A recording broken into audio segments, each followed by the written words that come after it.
Pour résumer notre méthodologie d'analyse, dans un premier temps, on va regarder la croissance du chiffre d'affaires, mais nous allons ajuster le chiffre d'affaires de l'inflation afin de voir la croissance réelle de l'entreprise.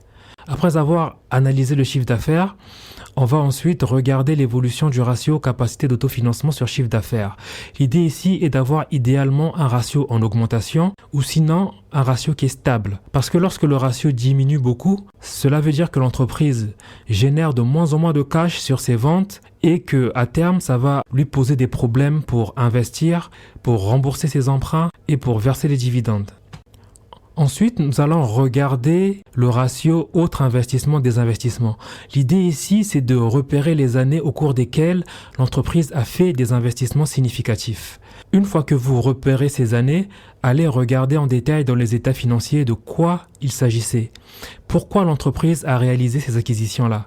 Et ensuite, analyser l'impact de ces investissements sur l'entreprise. Donc, est-ce que l'entreprise a réellement obtenu les résultats escomptés de ces investissements-là? Et enfin, pour terminer, on analyse le ratio CAPEX net sur dotation aux amortissements afin de s'assurer que l'entreprise ne sous-investit pas pour booster son free cash flow. Parce qu'une entreprise qui sous-investit alors que dans le même temps, ses concurrents investissent considérablement, cette entreprise va se retrouver en grande difficulté très vite. Dans la dernière partie de cette vidéo, nous allons analyser l'entreprise Atos afin d'illustrer les problèmes qui peuvent surgir lorsque l'entreprise génère un free cash flow insuffisant pour satisfaire ses apporteurs de capitaux. Voici donc le tableau de flux de trésorerie retraité de l'entreprise Atos. Comme pour Caterpillar, je vous ai mis ici à droite le tableau de flux initial afin que vous voyez comment je l'ai retraité. Je vais juste masquer ces colonnes. Déjà, rien qu'en voyant ce tableau de flux, nous pouvons remarquer des éléments intéressants au sein de l'entreprise.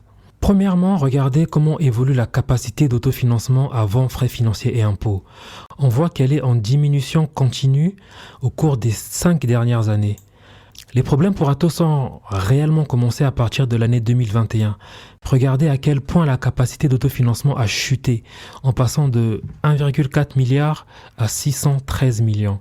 La forte diminution s'explique par la perte enregistrée en 2021, qui se chiffre à 2,9 milliards d'euros. Et les pertes se sont accumulées au fil des années, ce qui a eu pour impact de faire chuter la CAF au point de la rendre négative en 2023. Vous voyez qu'elle est désormais de moins 82 millions, ce qui est une situation catastrophique pour une entreprise. La baisse de la CAF s'explique par le fait qu'Atos a raté plusieurs tournants stratégiques.